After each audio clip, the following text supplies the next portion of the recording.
भारत की संस्कृति में जो चीजें प्राप्त है उसकी जानकारी अत्यावश्यक है, क्योंकि इसका धीरे धीरे लोप होते जा रहा है। तो भारतीय संस्कृति के अंतर्गत जो मां बहनों के लिए 16 श्रृंगार अंकित किए गए हैं, उसको आप लोग समझ लें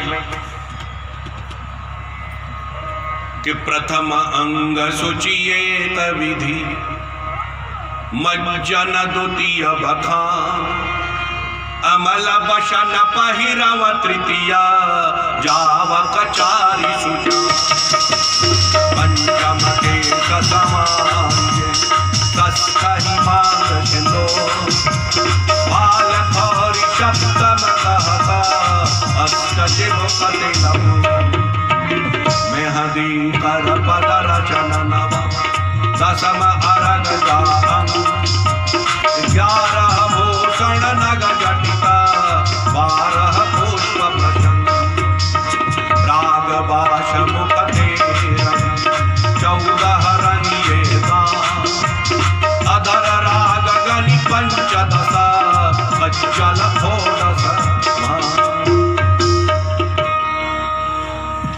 भारतीय संस्कृति के अंतर्गत पहला स्त्री का श्रृंगार है प्रथम अंग सूची एक विधि। भारत की स्त्री बैठे चले सोए जो सामान्य प्रक्रियाएं हैं, तो उसका अंग प्रत्यंग कपड़ों से ढका हो।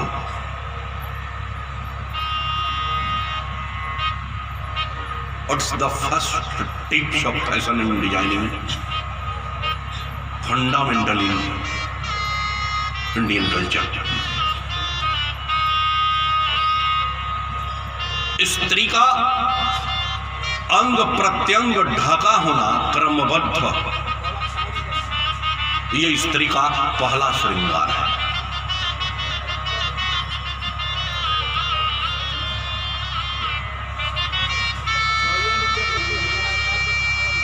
और ये पुरातन काल से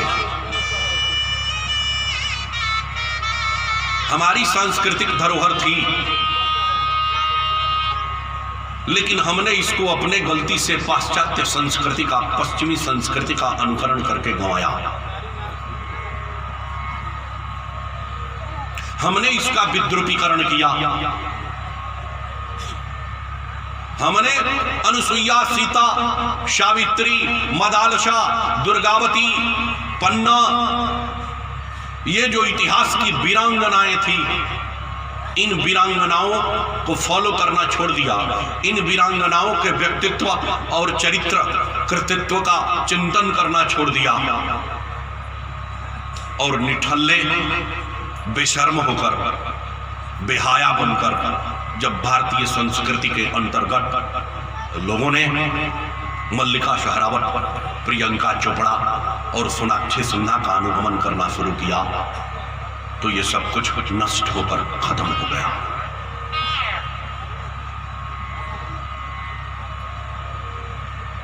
ये धरोहर आपके हैं नहीं। कम कपड़े, हो सकता है किसी को बात बुरी लगे,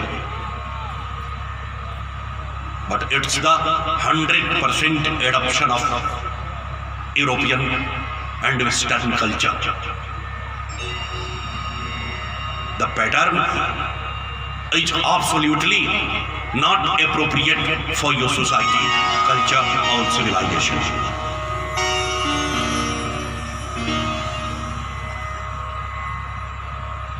नारी का प्रथम श्रृंगार, प्रथम अंग सूची एक विधि। वस्त्रों से अंग प्रत्यंग का ढका रहना स्त्री का पहला श्रृंगार। मज्जन द्वितीय बखान, रोज रोज स्नान करना स्त्री का दूसरा श्रृंगार।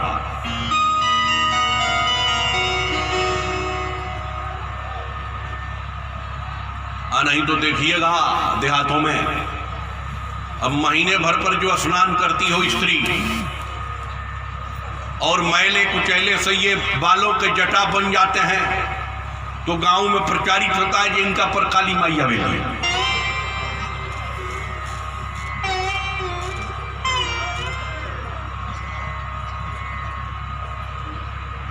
लेकिन होना ये चाहिए कि मज्जन द्वितीय बखान, रोज रोज स्नान करना स्त्री का दूसरा श्रृंगार। अमल बशन पहिरवा तृतीया, जाव कचारी सुजा। स्त्री का तीसरा श्रृंगार प्रतिदिन साफ कपड़े पहनना।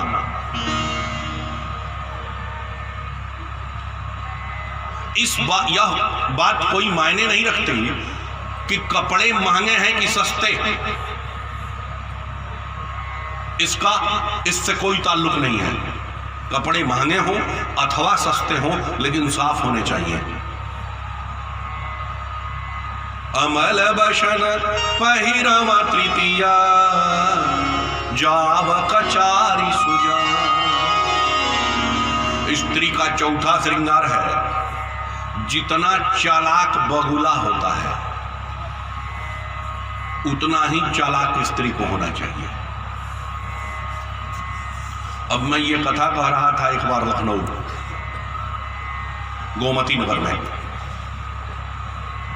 और वहां जैसे ही मैंने ये कहा कि स्त्री का चौथा श्रृंगार बगुला जितना चालाक है उतना ही चालाक होना है, तो उस दिन राज्य महिला आयोग की अध्यक्षा आई हुई थी मेरी कथा में दीप प्रज्वलित करने।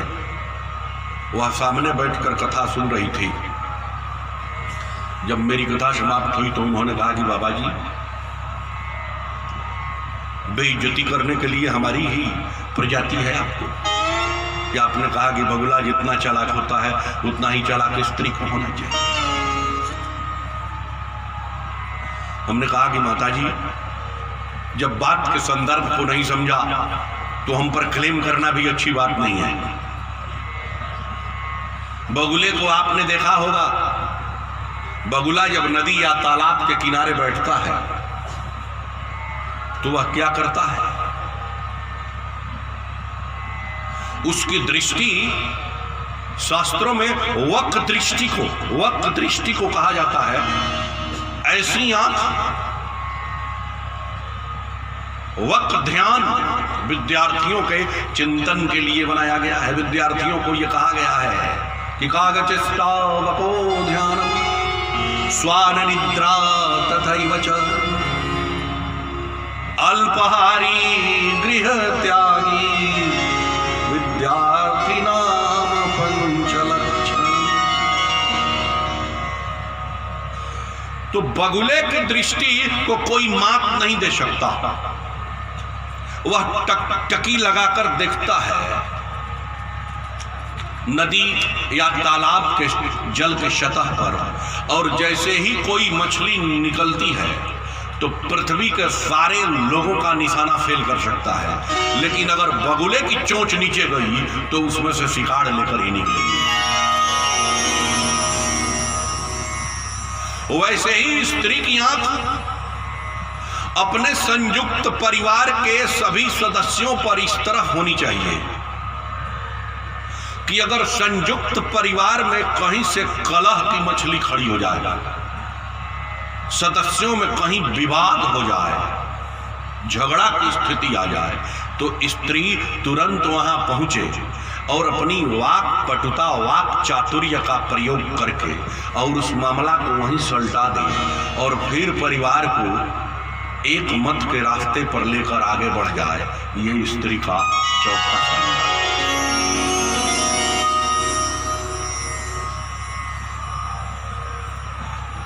अब कहिएगा कि महाराज जी, आप श्रृंगार गिनते जा रहे हो और इसमें कहीं आपने शहनाज का कोई टिप्स नहीं बताया, कोई उसका क्रीम नहीं बताया, कोई उसका फेस वॉश नहीं बताया, कोई उसका स्प्रे नहीं बताया, कोई उसका बॉडी लोशन नहीं बताया, और ये आप श्रृंगार गिनते जा रहे हैं। लेकिन ये शहनाज के टिप्स वाले श्रृंगार हैं नहीं भैया, इसमें मेरा दोष नहीं है। शास्त्रीय पद्धति से जो श्रृंगार अंकित है मैं उन्हीं की व्याख्या कर रहा हूं। तो स्त्री की आंख ऐसी होनी चाहिए कि वह कलह का शमन कर सके। अपंचम केश संवारी, पांचवा श्रृंगार है स्त्री को अपना बाल खूब सुंदर तरीके से संवार कर रखना चाहिए।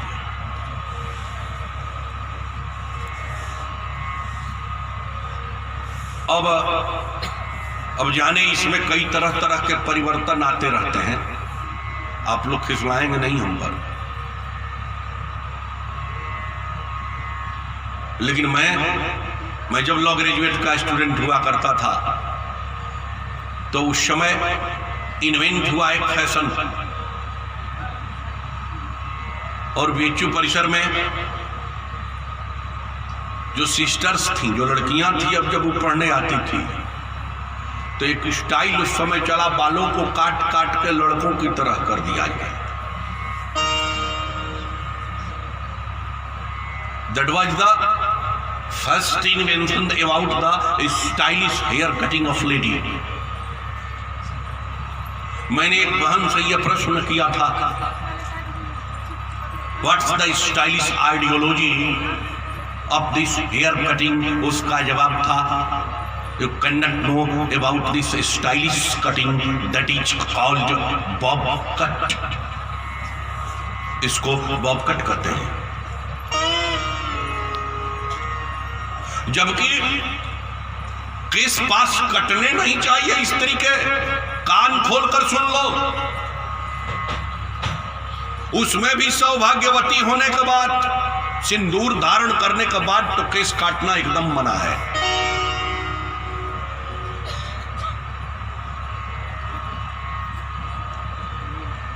ये चला,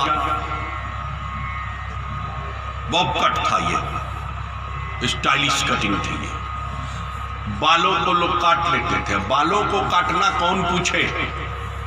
अब मैं देखता हूं एक चला है, ब्यूटिशियंस जो होते हैं, माँ बहने जाती हैं, कुर्सिया पर बैठ जाती है और उधर से निकलती है ब्यूटिशियंस जो है, दांत में एक तागा दबाए इसे, और उसको इस भौवे के ऊपर ले जाके खरखर काटना शुरू करते हैं। आंख से झरझर करके पानी गिरते हैं, आंसू आते हैं, और वह आराम से बैठकर, हमने कहा कि भला की सोच है यार, उससे तकलीफ हो रही है लेकिन फिर भी उसके बाल निकाले जा रहे हैं। मैंने कहा कि what's the style of fashion.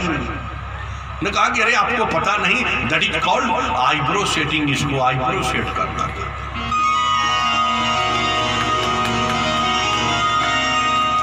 ये आईब्रो सेट बाकी नैन खड़ा करने के लिए, भ्रिकुटी को तिरछी करने के लिए। अरे नेचर बाय नेचर जो आपको मिला है उसको और क्या कितना वो सजा सकते हो, कुछ खास फर्क पड़ने वाला नहीं है। महुए के बाल उखड़ जाए तो उससे चार्मिस हो जाए कोई, ऐसा मुझे नहीं लगता। प्रकृति ने जो सौंदर्य दिया है वही अपूर्व है। तो पंचम केश समारिये अष्ठ हिमांग सिंदूर, छठा श्रृंगार है मांग में सिंदूर लगाना।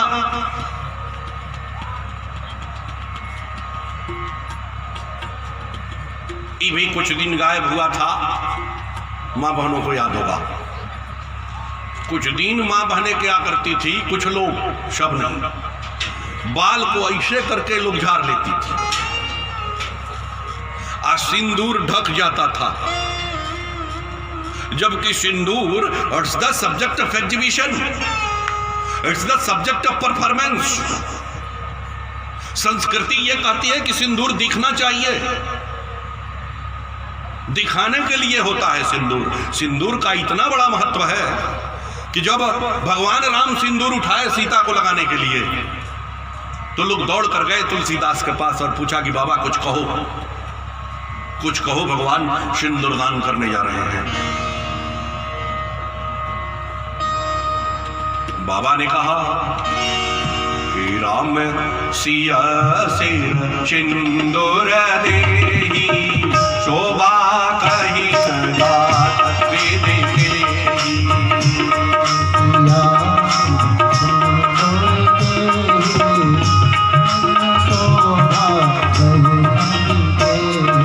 अरुण पराग जलज भरी नीचे, अरुण पराग जलज जल नीचे, शशि भूखय लोभय मीचे।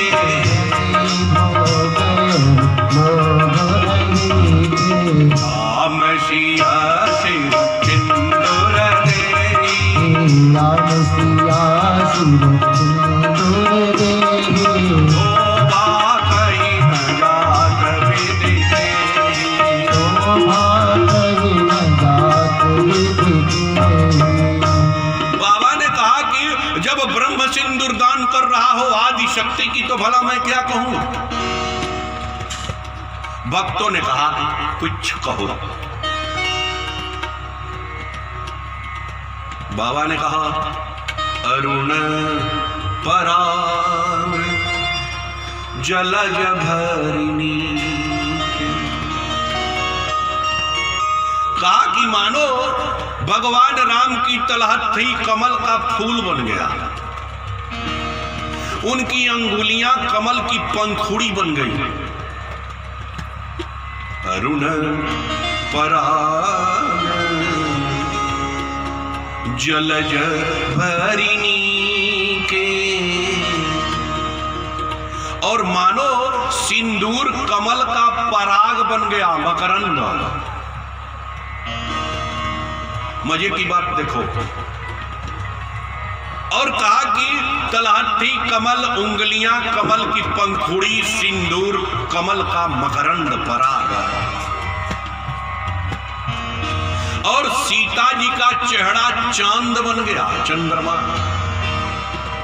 और सुंदरता अमृत बन गई। और भगवान की भुजा सर्प बन गया, शाप। लोगों ने कहा कि लोग अरे क्या रूपक दे रहे हो, कैसा उदाहरण दे रहे हो? मानो भगवान राम की भुजाएं सर्प हो गई, कमल की पंखुड़ी पर सिंदूर रूपी पराग उठा लिया और लेकर गया सीता रूपी चंद्रमा के पास, और जाकर कहा कि इस पराग को धारण करो और अपनी सुंदरता रूपी अमृत हमें दे दो। अब इसमें एक बड़ा गूढ़ रहस्य है। कमल का फूल जब खिलता है तो उस समय सूर्य रहता है, और कमल के फूल की पंखुड़ियां जब बंद हो जाती है तो उस समय चंद्रमा आता है। तो चंद्रमा को किसी दिन कमल के अंदर जो पराग होता है उसको देखने का अवसर नहीं मिलता,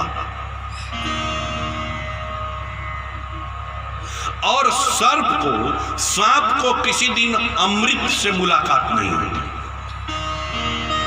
तुलसीदास ने कहा मानो भगवान राम की भुजाएं सर्प बन गई, कमलवत हथेली में उस पराग रूपी सिंदूर को उठाकर और चंद्रमा रूपी सीता के पास पहुंची और जाकर कहा कि सीते, आज तक तुमने यह पराग नहीं देखा है, इस पराग को धारण करो, और मैंने आज तक अमृत नहीं देखा है, तो इस सिंदूर रूपी पराग को तुम लो, देख लो, धारण कर लो, और मैंने अमृत नहीं देखा है तो इस सुंदरता रूपी अमृत को मुझे प्रदान करो।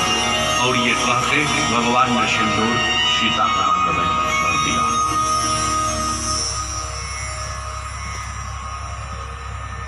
सिंदूर सौभाग्य का परिचायक है, उसे दिखना चाहिए।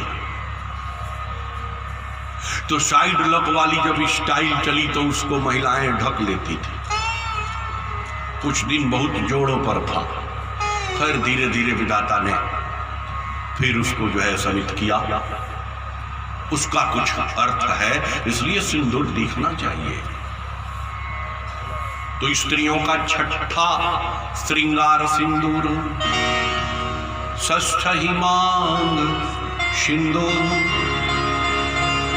भाल खौरी सप्तम कहता, अष्ट चिबुक तिलक। सातवां श्रृंगार है माथे पर बिंदिया लगाना। कमोबेश कुछ है, लेकिन ये भी अब गायबे होने के कगार पर है। अब देखते हैं कि एक डिब्बी में एक सींक आ रहा है और उस सींक से उसमें वो डुबो लिया जाता है और धीरे से टिक से यहां जो है एक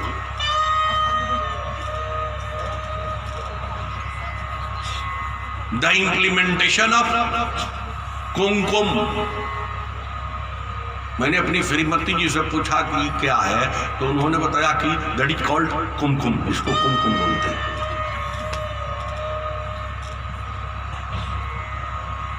क्यों भैया? मैंने कहा और बिंदिया क्यों नहीं? उन्होंने बताया कि नहीं नहीं, वो जो है वो दाग करता है, ये जो है डिजाइनिंग का नया दौर है। अष्टचिबुक तिलक तो सातवां श्रृंगार बिंदिया लगाना। आठवां श्रृंगार, अगर विधाता ने चेहरे पर अपने से तिल दिया हो तब तो सोने में सुगंध। अगर तिल नहीं हो तो सौभाग्यवती स्त्रियों को अपने चेहरे के किसी हिस्से में तिल का निर्माण करना चाहिए। यह स्त्री का आठवां श्रृंगार। मेहंदी कर पद रचन नवा,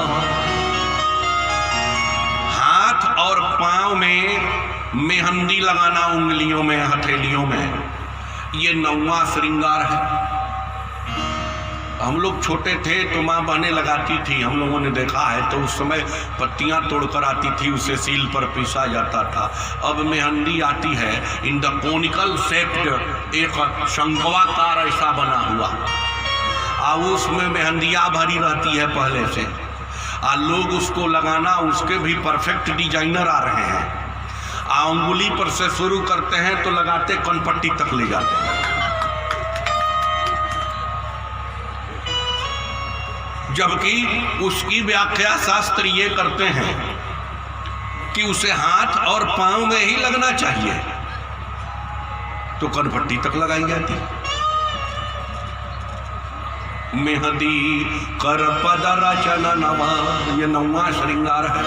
और 10 में अरग जा अंग, 10वां श्रृंगार है शरीर में सुगंध का प्रयोग करना। इसमें दुनिया सबसे आगे है। Varieties of body spray, varieties of perfumes, so classic classes खूब जम के प्रयोग हो रहा है, इसमें कमी नहीं है। 10 में अरग जा अंग, तो स्त्रियों का 10वां श्रृंगार सुगंध का प्रयोग करना। 11 भूषण नग जटिता, 12 पुष्प प्रसन्न। 11वां श्रृंगार है नग वाला गहना पहनना, जिसमें नग जड़े हों। ये भी तनिष्क का सब जो नया डिजाइनिंग आया है उसमें पूरा प्रचलन में है। 11 भूषण नग जटित। 12वां श्रृंगार है कि 12 पुष्प प्रसन्न। 12वां श्रृंगार है बाल के जूड़े में पुष्प के, फूल के गुच्छे का, गजरे का प्रयोग करना। ये पहले मां बहनें लगाती थी, अब वो गायब है, एकदम गायब है। उसको तो कोई पूछता तक नहीं। अब बाल के जूड़े में लगता है प्लास्टिक और मेटल का इतना बड़ा बड़ा दांत वाला आया है, और उसको लोग पीछे से जो है हंसने की बात नहीं है। मैंने भी जब फर्स्ट एक्सपेरिमेंट देखा तो मैंने पूछा था अपनी श्रीमती जी से कि इसको क्या कहते हैं। उन्होंने कहा कि दैट इज कॉल्ड क्लचर, इसको क्लचर कहा जाता है, दैट इज कॉल्ड क्लचर। हमने कहा कि इसके नाम में कुछ सुधार की गुंजाइश बन सकती है। उन्होंने कहा कि क्या? मैंने कहा कि इसको सुझाव देना चाहिए तुम लोगों को कि तिलचट्टे के जीभ, इसका तिलचट्टे की तरह जो ये निकला हुआ है दांत इसमें, तो इसको क्लचर ना कह के सीधे कॉकरोच कहा जाए तो ज्यादा अच्छा।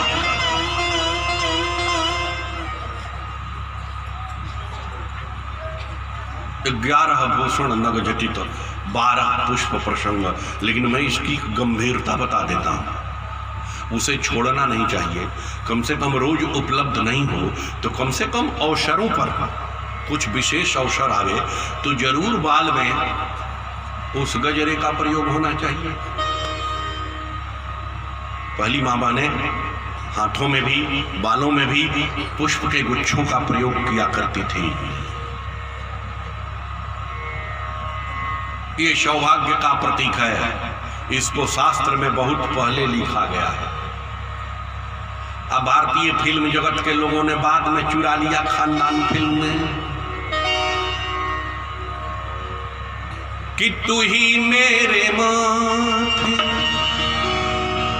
दोनों श्रृंगारों को कैसे लिया गया वहां कि तू ही मेरे माथे कि बिंदिया के झिलमिल,